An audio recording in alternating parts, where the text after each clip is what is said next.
All right. Let's get going, everybody. Hello. So this is gonna be day 5. Welcome, guys. Welcome, guys, to day 5 of our training um, sessions for April. So let's take off from where we left off yesterday. Hopefully, I can find it quick. Welcome, guys.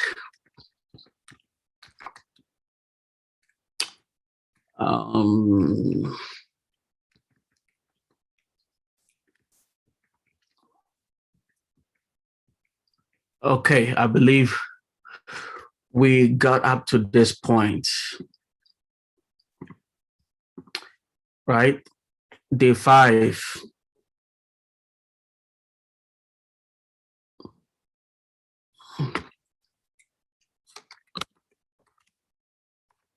Okay. All right. Day 5. Yeah, it's amazing, right? It's already 5 days. it's already 5 days already. It's amazing, right? All right. So yesterday we got up to this point for requirement gathering.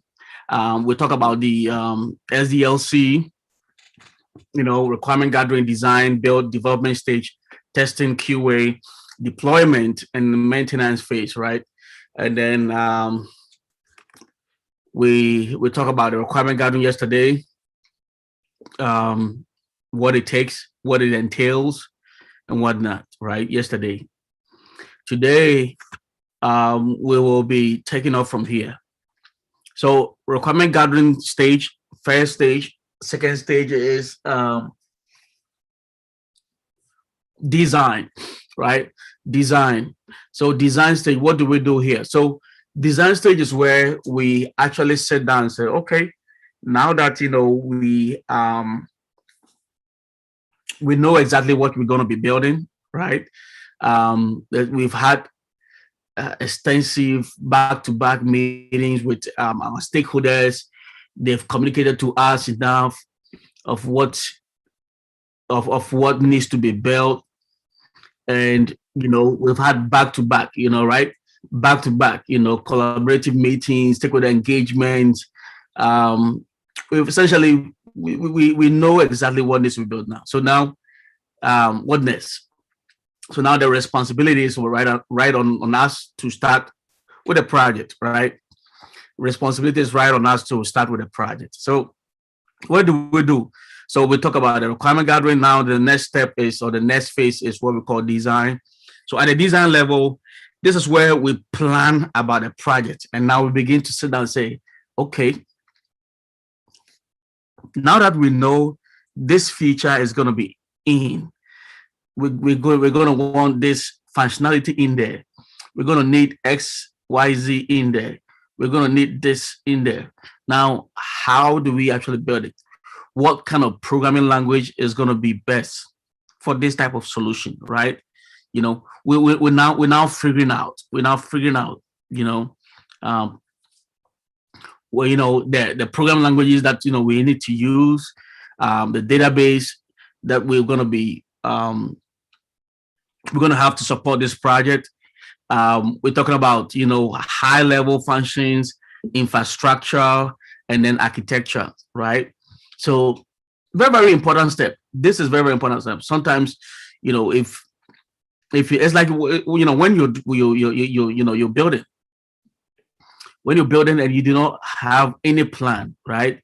You do not have any plan. I mean, that's going to be terrible. The outcome, definitely, no doubt, is going to be terrible because you just don't have any plan. You don't know where your bedrooms are going to be at. You don't know where your living area or living rooms and family rooms and kitchen, and there is no plan. So what do? You just start building and start putting blocks, cement and concrete, and you just be throwing stuff down there, and not know exactly what to build. So this is the exact same thing that we're doing right over here. Just like we are building, and then we have a plan, right? We have a master plan of exactly what we will be building and what we need on this property, this piece of property that we have, the land. So now that we communicated to stakeholders, they've told us, look, guys, we want this. We want this. This feature is what we need. This officer, this is what we need. This is what we want out. Now we're beginning to sit down and analyze and say, if they want this feature, we're going to have to, have something like this down first, infrastructure. If they want something like this. So for instance, if you want to build like a 2-story building or a 5-story building, right? That means your foundation will have to go a little bit deeper than if you were just doing maybe a 1-story, right?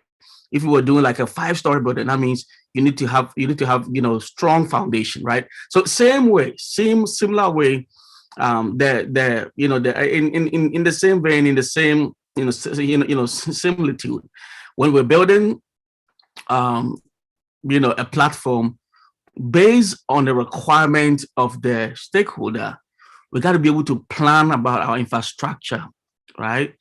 Based on the requirement, we got to be able to put together our architectural needs, right, of this platform, right? So they want A, they want B, they want C. Now this is the time that we're going to be doing this.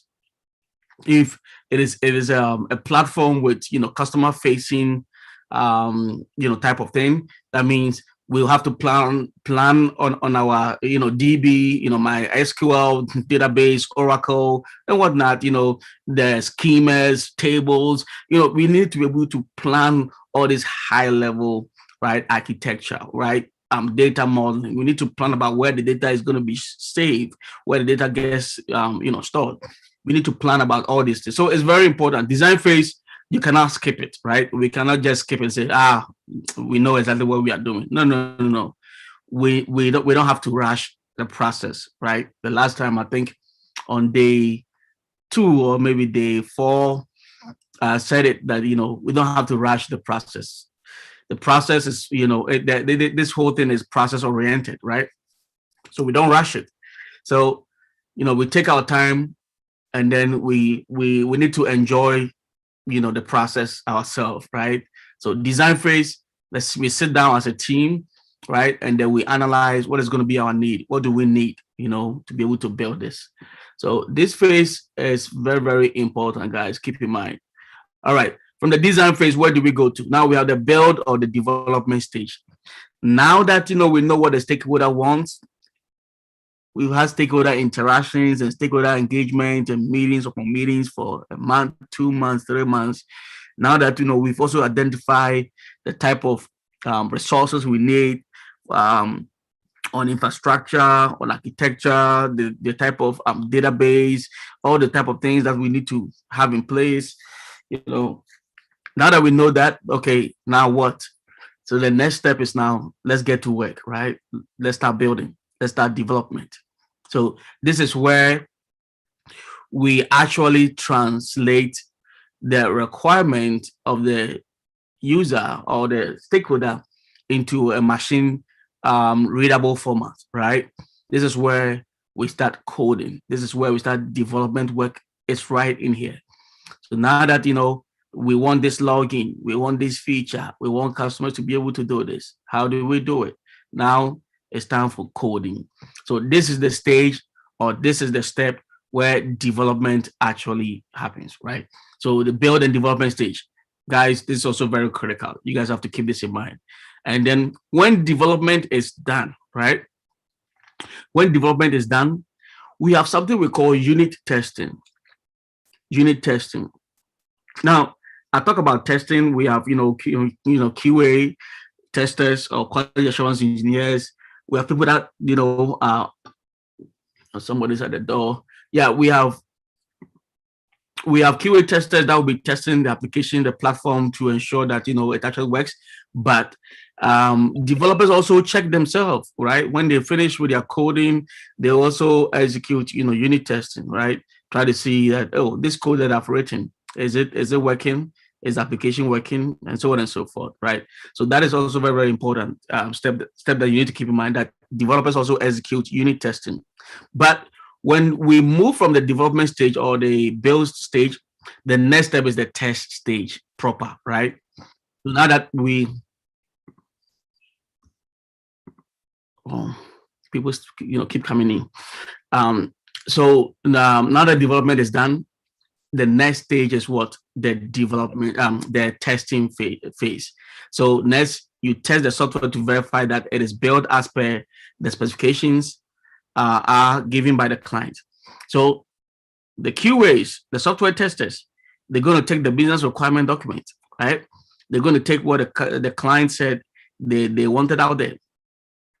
And then they're going to verify, they will verify and validate this against what has been developed by the developers, right? So they will validate this, they will check every step out of the way. They have also different processes and different testing types that they need to execute over here, right?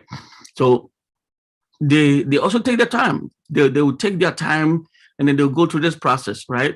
As a matter of fact, they will start from a test plan, a test strategy, how they're going to be testing this. What kind of environment do we need to test this? What kind of browsers? What kind of compatibility testings do we need out here? They go ahead with functional testing, different type of testings, integration testings, and then they go ahead with, regression testings and so on and so forth. So they have so many different type of testings that, they execute. All that while they're doing this, the goal is that they'll be able to maybe identify a flaw, they'll be able to identify a defect or a bug in the system, right? So testing stage, very, very important. We check against what the client said they want, right? Hopefully that is what has been developed. We don't want the clients, telling us, or stakeholders telling us to build something that looks like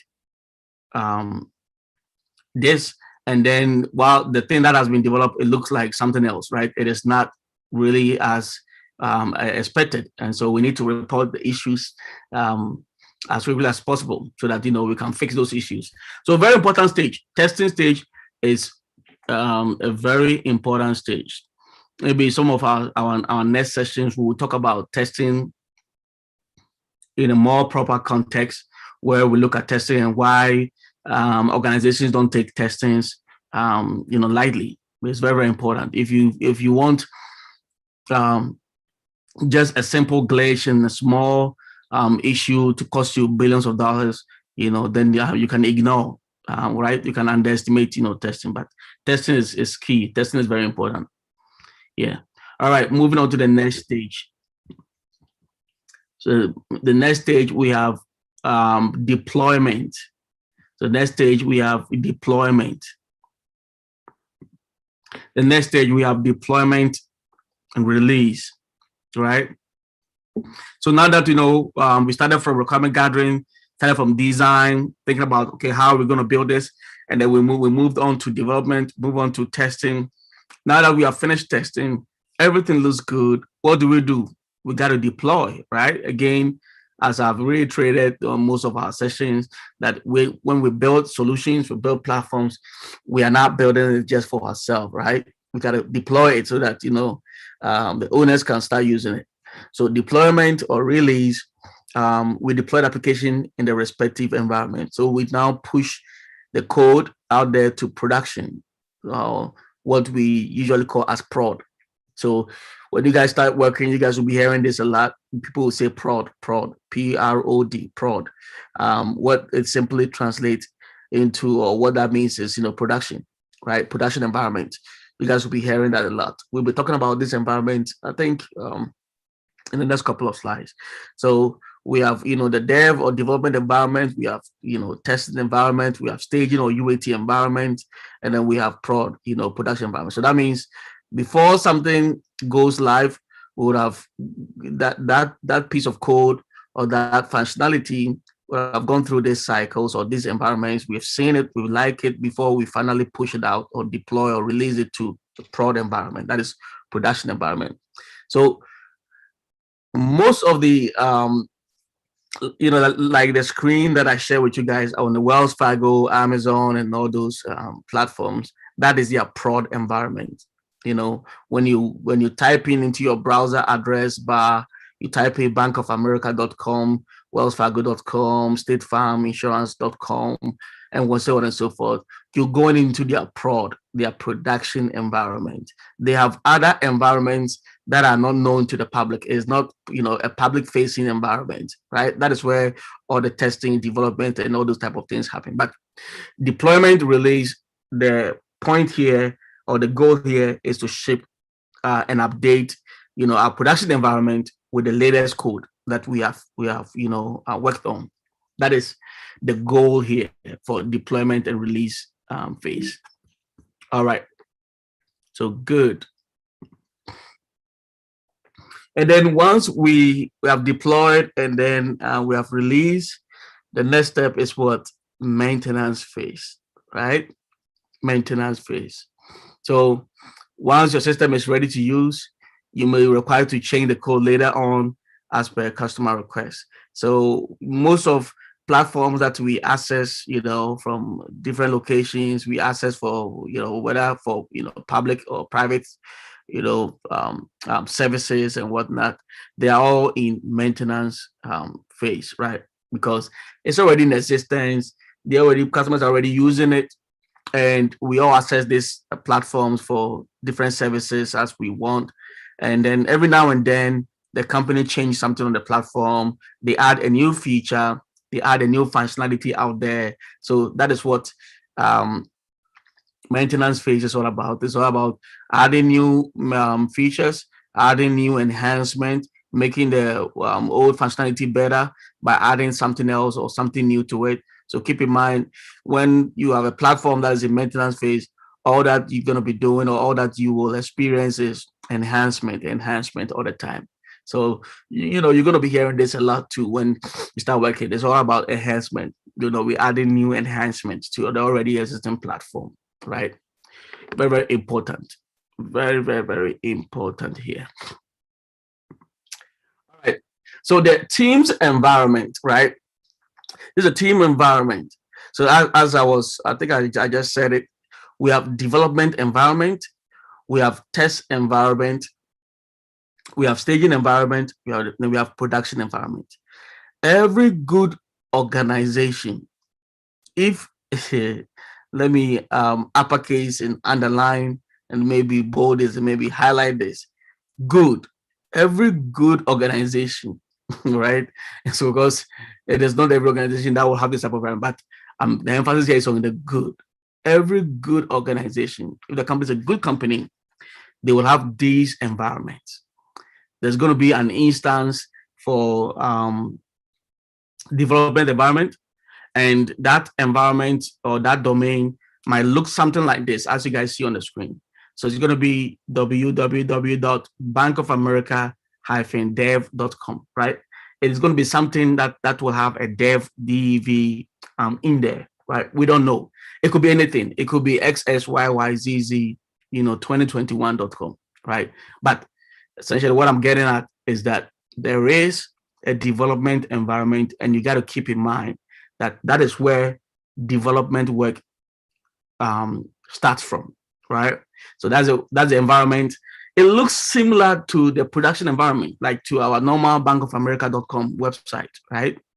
But there's a difference, and it's only the team. They'll be able to tell you what is accessible on the development platform, and it is not over there at the production platform. And sometimes you can also you'll be able to see what is not, because as new features are being built, the code have not been pushed yet to the production environment, right?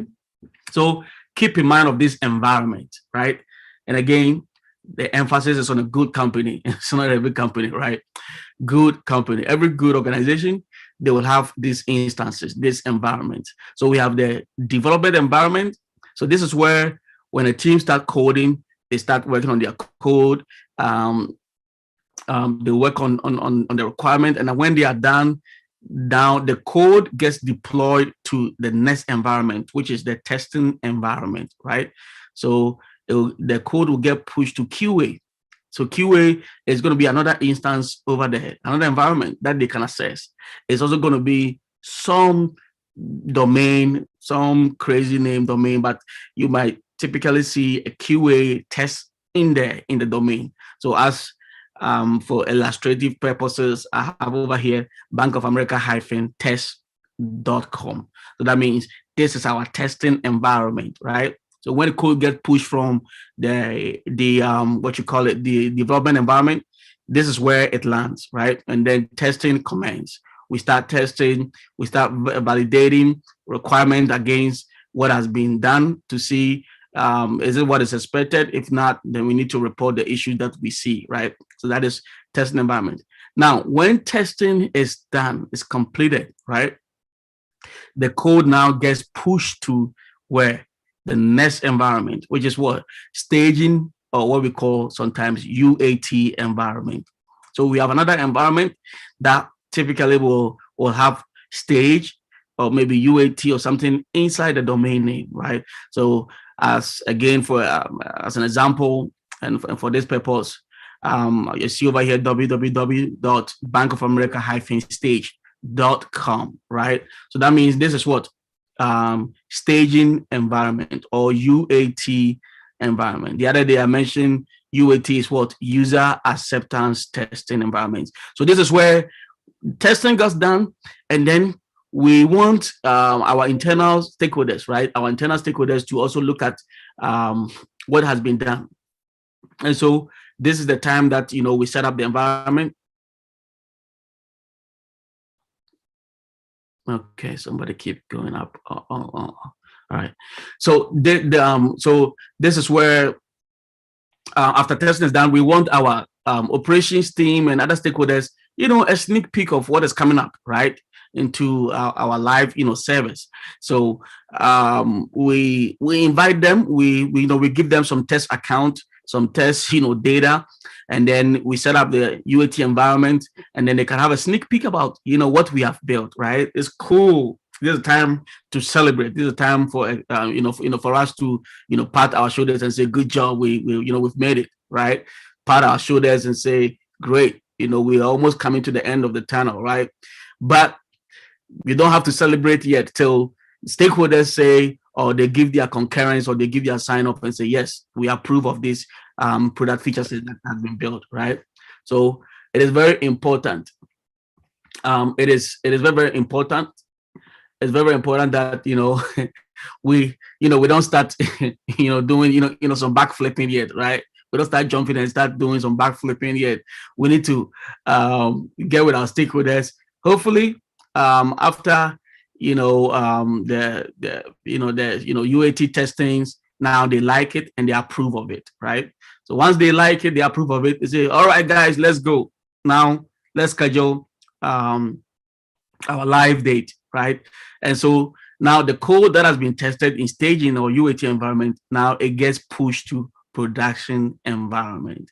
So now the customers at home, this is the time for them also to start partying, because now they also get to see these new cool features that has been rolled out by the organization, right? Now, this is a time for the customers at home for them to, log into their, regular platform and see all the new cool changes or the new cool features that have been deployed. So typically of that, you will see the main website. This is where every customer at home sitting down in different country, wherever.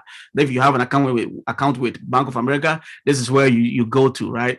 This is your typical, URL. So bankofamerica.com. This is where you go. So now we've pushed the code out. We've deployed the new code to our prod environment.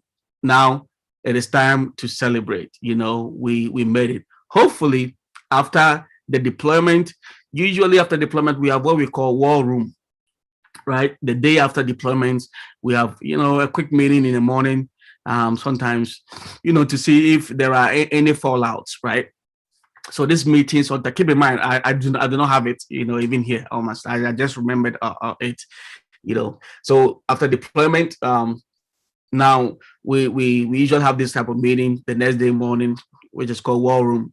Now we want to be able to assess, is there anything falling out? Our customers calling our call centers, saying they're having issues logging in. What are the problems that we're encountering right now after the production, push, after the code push to our production environment? So war room, this is where everybody is trying to see what's going on. Is everything okay after our sometimes, things can go gaga, right?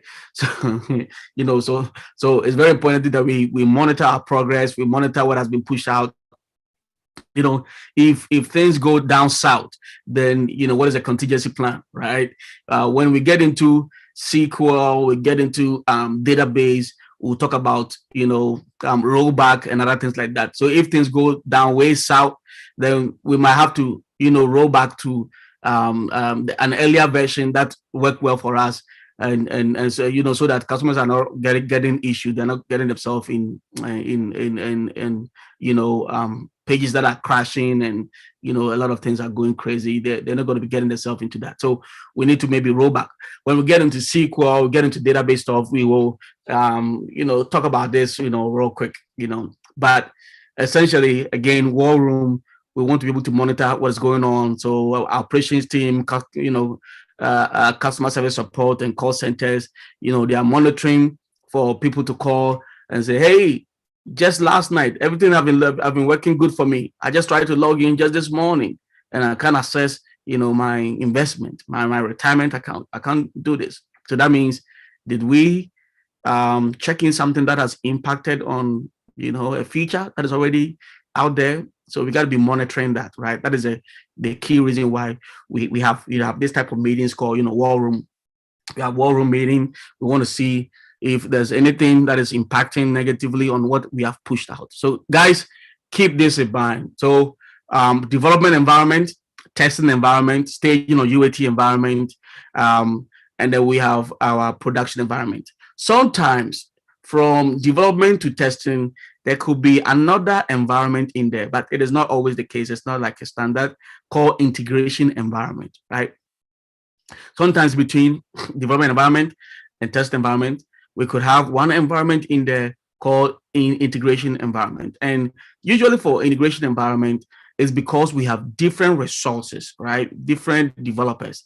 And so developer A, developer B, developer C, they're all working on different product feature sets, right? And so when they are done with their work, they check in their code.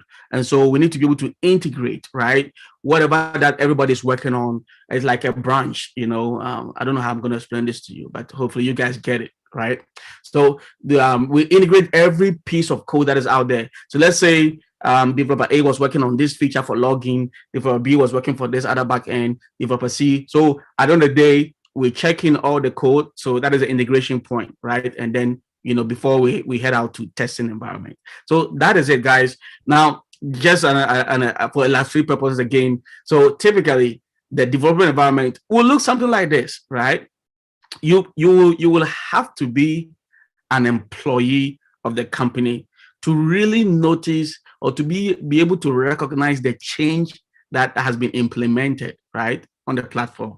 So development environment might look like this, and we'll still go to Bank of America -dev for dev, right, as a developer's environment. And after that, test environment might also look the same. So, when you go to test environment, the page that will open for you might also look like same, right? It will take the testers to be able to tell you that this is a new feature that we implemented. That's why they are testing this feature to make sure that it works, right? And then staging environment, and of course, production environment, right? Production environment. So that is it, guys, for this environment. And then the LZLC, like I said, LZLC is core. Somebody got a question?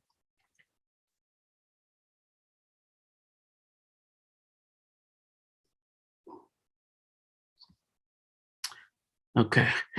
All right. So that is it. Is it for that is it for the SDLC, and people love it. People still use it. It's still one of the most popular frameworks or methodologies around today that we use when it comes to development. But Agile is gaining a lot of popularity, right? We are all adopting Agile.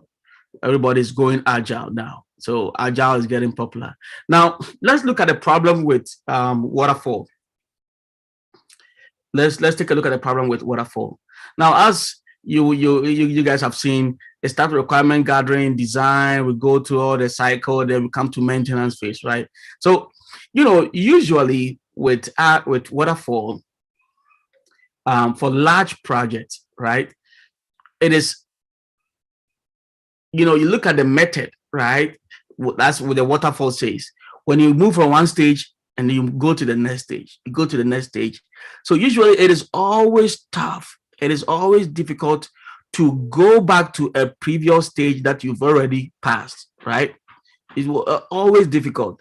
So if you're working on a large project for over here, where systems are complex, it's so easy to miss out the key details in the requirement phase, right? So in such instance, right, it is really, really, really wrong to just move on because you've passed that stage, and essentially you have to go back, and then it's like redo all the things that you guys have worked on, right? Like start all over again, basically.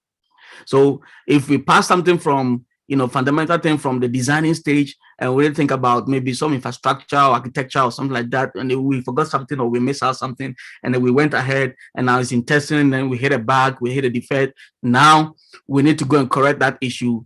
Sometimes it is not really nice. I'm telling you guys, it's not cool because we'll have to go back and start all over again. So that is one big backlash, one big backlash with waterfall.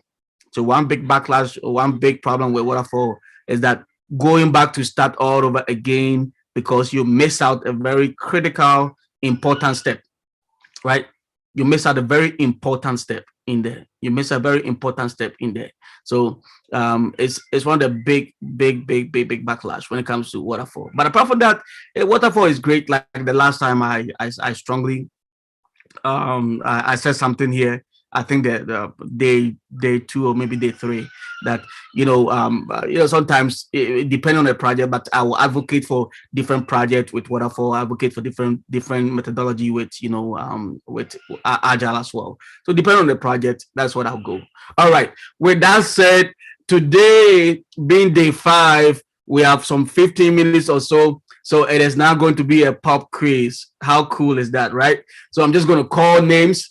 Right, I'm just gonna call names and I'm gonna give a question. How cool is that? How cool is that? Right? It's day 5. Let me see how we we're coming along, right? It's been a long journey already. So let me go back.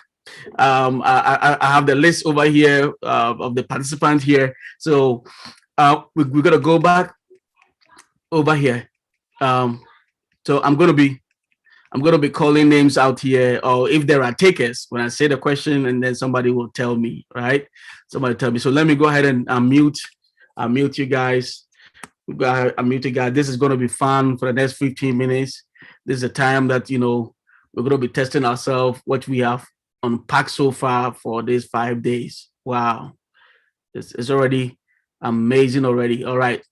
Ask to mute. I'm asking you guys to unmute. Okay. All right. I told you guys it's coming, right? I told you guys it's coming. Watch out. All right, here it is. Okay, all right. So I'm gonna call your name. It's gonna be a pop quiz, right? Very easy, very easy. So we have somebody among our team, the team members that we call executive sponsor, right? Executive sponsor. So Francis, so Francis, if you let this honorable members here know who the executive sponsor is and what kind of role he or she plays. Hello, can you hear me? Yes, we can hear you. Okay, so the executive sponsor most of the time will be the CEO, the top notch. They're actually part of the stakeholders, but on the list they come on top, and those are the individuals that stop. Hello. Yes, we're listening to you, boss. Okay, so that is the individual who one way or the other will be sponsoring the project. And so most of the time they happen to be the CEO, or someone who has the money, to actually sponsor the project. And those are the individuals who call the executive. All right, great. All right, Isaac. So I'm not calling in any special order. I'm just calling as I see the names over here from my view here. So Isaac Oforata. We also call out a name, a title or a role called the subject matter expert. Subject matter expert. So who is this guy? Well, good day to you all. Yes. Thank you for the question. So basically, when we talk about subject matter experts, are those who have in-depth knowledge about a particular product that is being developed or being worked on. So someone who has maybe had enough experience working with that particular product or that have studied on it and actually good at it. So a subject matter expert is someone who has in-depth knowledge about a product being worked on. Okay. All right. Cool. All right. Now, let me go on to. Okay. All right. So, Robert. I know Robert is on. So, Robert. All right. So we have 5 steps. 5 steps. No, 6 steps actually involved in business analysis process. Just name one and then explain to us. 5 steps. Oh no, 6 steps involved in business analysis process. Okay, so the 6 steps, I think the first one would be the enterprise analysis. Okay. Yeah, that deals with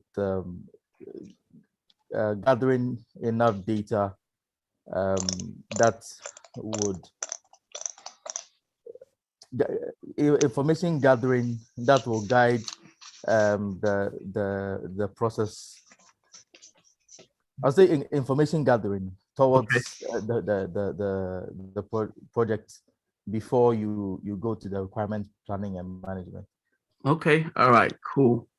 Reagan, we have requirement planning and management. What happens here? I want you to tell us, what we're doing here at the requirement planning and management.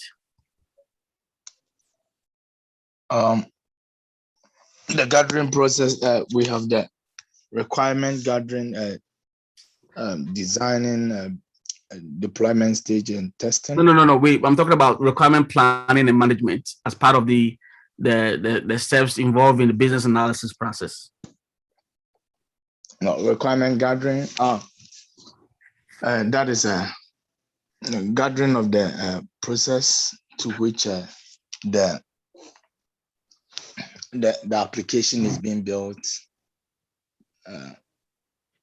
That is a writing of a future document and analyzing all those futures before the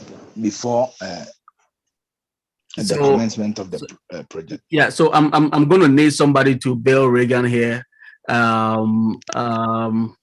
Let me see. Kojo Kansa, can you build Reagan here? Requirement planning and management.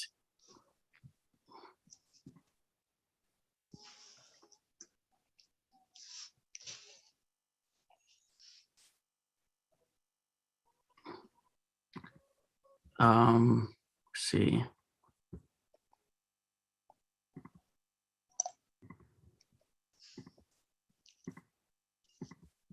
Okay. Hello. Hello? Yep. Yes, sir. Yes. Yeah. So, Yeah. Good evening, sir.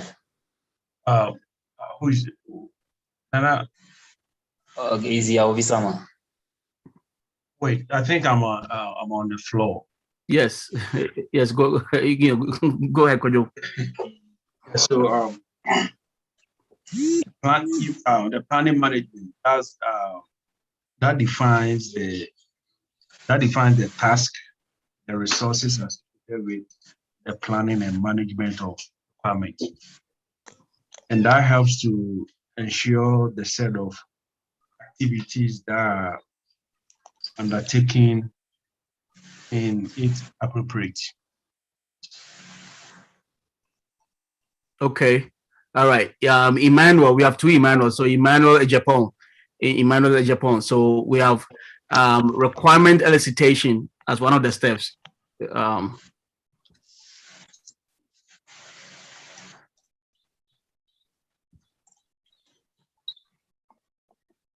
Yeah.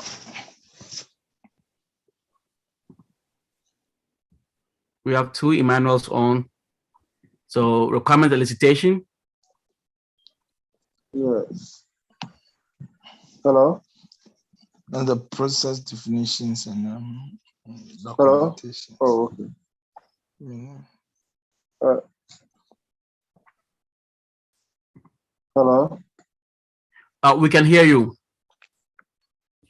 Okay, so we are looking at gathering information. So where the team look out for any information that is needed for whatever that they want to use for. So there are a lot of tools that can be used to get this information. So you're looking at how to research and discover requirements of the system, especially from the users, customers, and other stakeholders. So that is what you need to do. And you can do that with either questionnaire or any other survey or any other marketing research activities for you to be able to understand what is the needed of the system so that I can do what is better for those people that will either use it or the customers. Okay. Okay.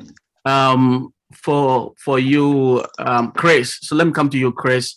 We talk about Moscow, just like the capital city for Russia, right?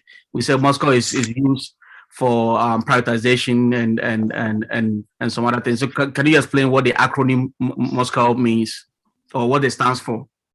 Okay, thank you. Moscow means must or should, could or have. Top. Okay, and what is the explanation? Okay, in the project, there are some things that for the M must by all means be part of the deliverables. Some, yeah, there should be a necessary part of it. That is for the must. Some of them we should have it. If we don't have it, it is not going to impact the project negatively or positively, but it could. We should have it. Then there are some that we could have, which will also not impact negatively on the project. And some we won't have as part of the project. So the M, which is the most important thing, which is must, they are deliverables that must by all means be part of the project. Okay. Okay. All right. Great. Yeah, that's a great. All right. Emmanuel Nanobe. I'm Yonibe. I'm sorry if I'm butchering your name. So Emmanuel. So for you, we also talk about the PESTEL. We talk about the PESTEL, right? PESTEL. What is that? What the acronym stands for?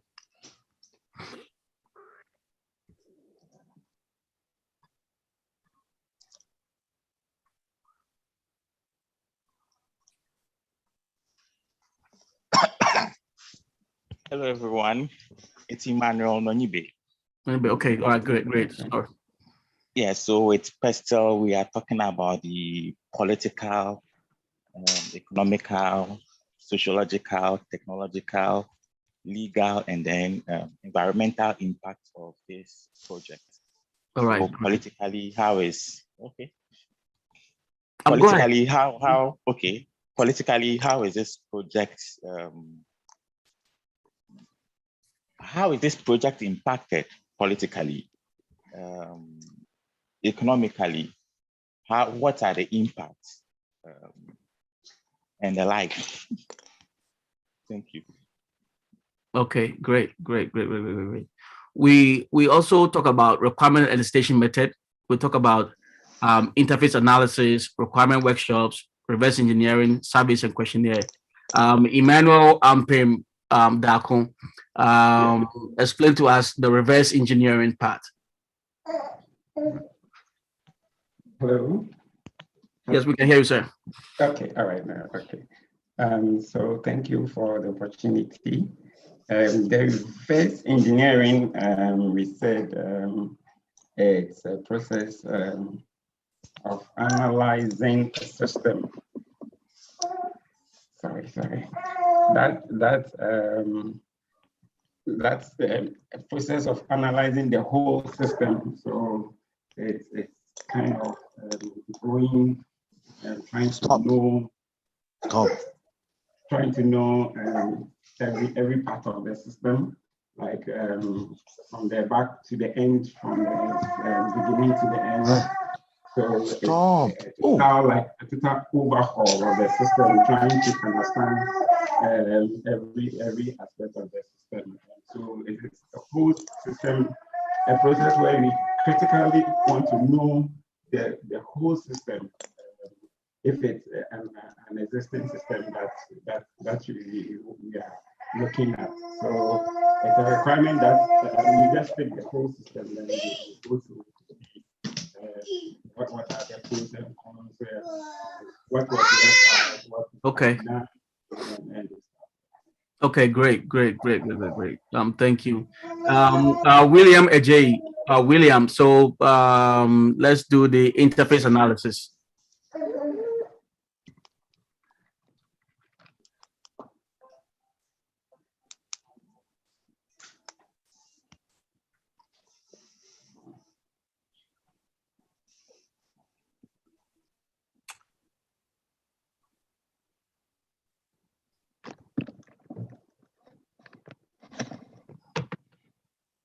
So if William is not here, Ben Ohene Ado, Ben Ohenado, if you would do the requirement workshop for us.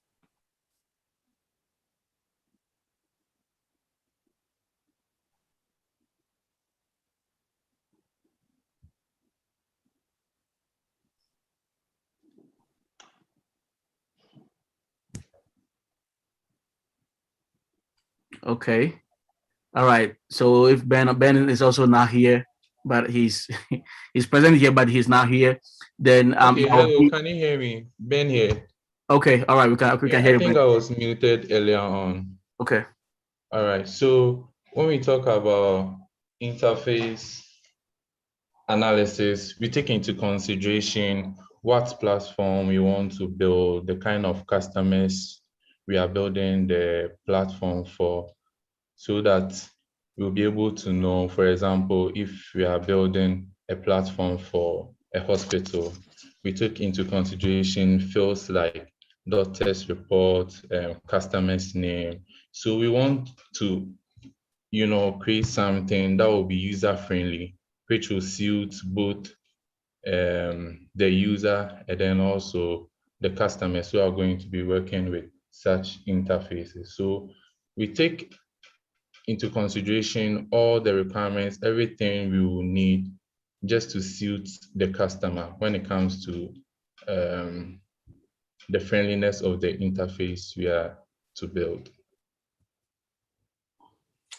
Well, you've said something else, but it is something, you've explained a different concept, but it's not really the interface analysis piece that we talk about when we got up to this point, but it's okay. Emmanuel, no, William, AJ, are you still here? Yalvi Sama.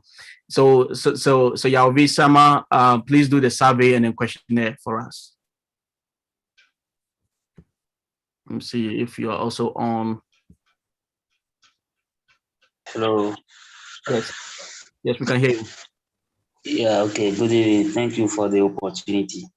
Okay, the survey and questionnaire is all about doing analysis and research to get to collect information about the software we are going to design. We need to do the survey to collect information, to ask questions to people about the system we are going to design. It's all about the functionalities that we are going to we are going to implement the features. We have to question about people, what they think about it. It's all about that. Okay. All right. Very short, very simple, and also clear as well. All right. I think I've gotten everybody here. Let me see. Yeah. All right. There's going to be a bonus question tonight. There's going to be a bonus question tonight, and I'm going to need a taker. Who was always going to be the taker for tonight?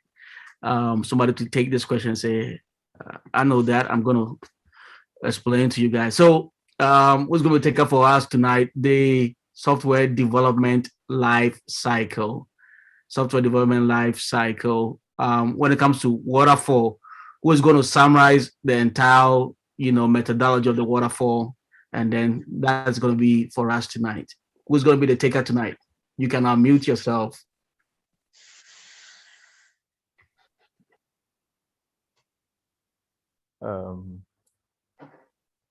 Okay, I think I'll take a shot at it. All right, go ahead. Okay, so with the waterfall, I think the first stage is gathering the requirement gathering, getting enough information, probably through stakeholder engagement, to get whatever understanding, whether you're working with a company to understand their processes and what they actually need. So getting enough information and what problem you need to solve through the requirement gathering.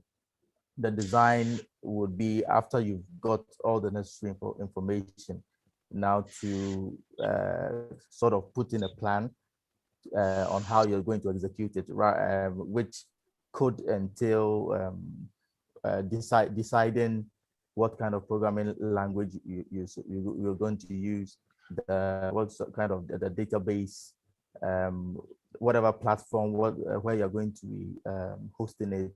I believe that the architecture and how everything is supposed to work together for the application to be functional. Then you'd come to the building and development stage, which is actually where the actual coding and setting up the database and how you go about the respective tables, schemas, actually developing the actual application with reference to the design and all the information you gathered. So after developing the application and getting a functional system ready, then you'd go to the testing stage where you'd have either you test it yourself in conjunction with a team to make sure that you meet whatever requirements that you set in place before you started, and what the design was meant to do. So that would be the testing stage to make sure everything is all the boxes are checked. Then if it passes the initial tests, it would then be deployed into the production environment. And after that, if there's any other features that needs to be enhanced or anything that needs to be fixed after it has been deployed, whatever, maybe as you deploy it, you have customers calling in, or what needs to be done, or any upgrade that would come in the maintenance phase. So I think that's what I think. All right, great. All right, thank you very much, Robert, for signing us off. Very good on a very good and on a very positive note, right? So I'm just reading your message, William. So sorry, we could not hear you, but of course, we will still have a couple of pop quiz, coming up. So don't worry about it. I know you were here. All right. Somebody got his hand raised. So question, right? All right, go ahead. Today is like Friday, so we are. Let me give you, 3 minutes, yeah, so that we'll end 20:05, 8:05. All right, go ahead. You said you got a question. You got your hand raised. I see somebody who is okay.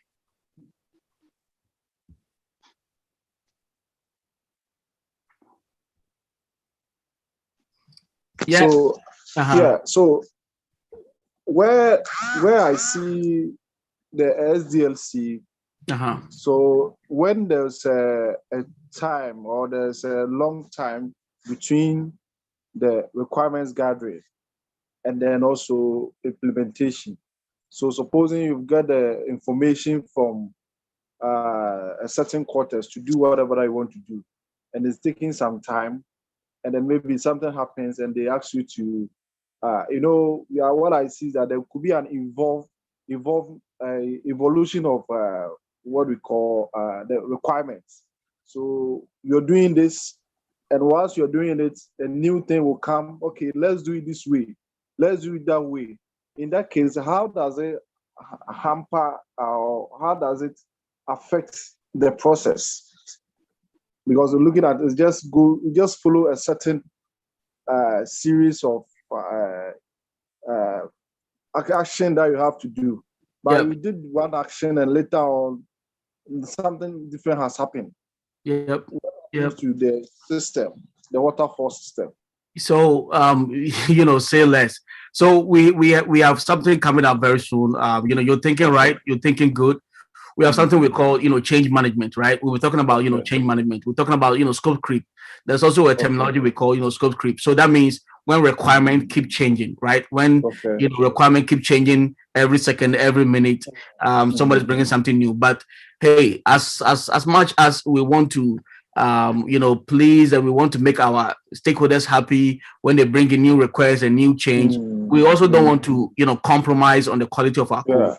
Right, so there are a certain kind of change and feature set that we can entertain, and at some point there are feature set that we will not be able to entertain, depending on our schedule, depending on our timeline, complexity, the risks, assumptions, and other things. So when we get to this point, I will explain all of this and how when such situations arises, how we take care of that. But yes, you're thinking right, you're thinking great, so we'll take care of this. Anybody else? It's already 20:05, 8:05 here. All right, guys. Have a great weekend. I think it has been a fruitful first week, and of course, we're still taking off. We're still climbing, right? So next week, we will get into deeper waters as well, and hopefully, there's going to be a couple of pop-up quiz. It's a way for me to gauge or measure that you guys are following. But I think there is responses here and there. All of you guys. I mean, you guys have done well, right? You guys have done well. So. Monday. I'll see you guys on Monday. All right. Have a great weekend, guys.